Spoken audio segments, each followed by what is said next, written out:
everybody, we're going to get ready 1865 style. Today is the anniversary of Clara Barton's raising of the flag at Andersonville over the National Cemetery.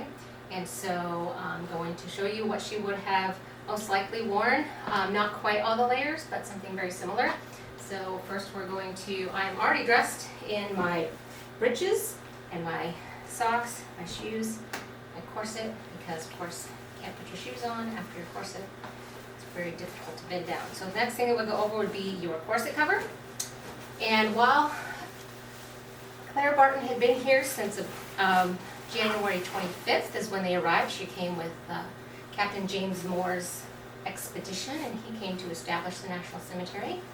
And so she came with them, and she had busily been writing letters to the families of the soldiers who were buried here.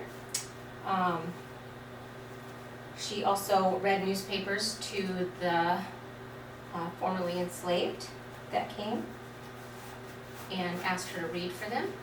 And so she had been here going through the cemetery and writing letters home to the families of those soldiers who were buried here so they would know where they were. Because during that time, a lot of people did not know what happened to their soldiers. So this is my hoop. This one is a tiny bit short, but that is okay. So this would go next over my corset cover and all of my undergarments. And then after that would be a petticoat. Now sometimes they would wear a lot of these petticoats, but I'm only going to put one on. First of all, it's Georgia and it's very warm. And because technically she was working, she probably wasn't as concerned with the fact that her hoops might have shown a little bit. So one of the challenges of getting this to fall over is, notice in the back, sometimes it gets caught. So we just do a little jumping to bring it where we need to be, and then a lot of times I'll turn mine around so that all of the bows are in the front, and then I'm going to jump again. There we go. Yay! All right, now comes the interesting part. So this is the dress. This is a historic reproduction. Brown would have been a very common color. It didn't show the dirt as much. This is sort of an in-between.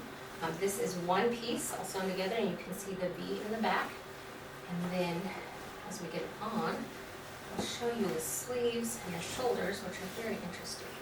So we're going to put this fairly heavy dress over my head. The shoulders are dropped, and so they are a challenge to get your arms in sometimes. And then once you've got the shoulders on, it's hard to move your arms forward.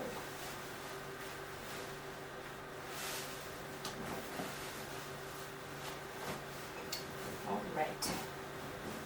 So, sort of a button on the side here. A lot of times you had a pocket that you could tie around your waist and go through this little seam that is here and reach into your pocket. Again, I'm not wearing the pocket today.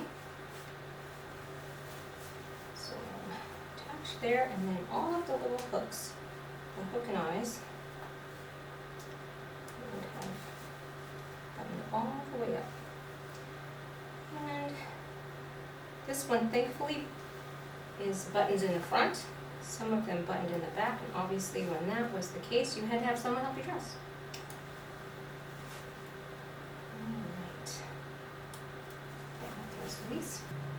So like I said before, she had been here for about 6 weeks with Captain James Moore, who came to establish the cemetery.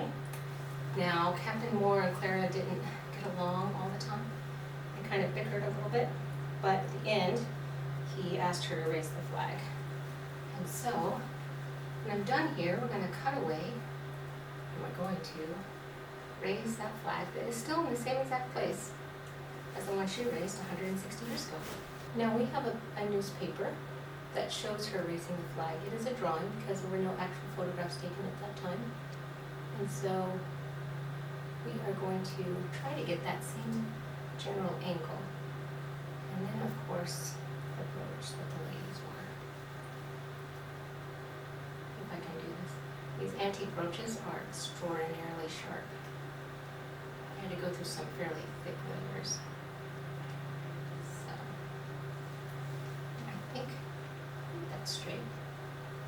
All right, so that's it. Get married with me, 1865 style. Now we're gonna head out and erase the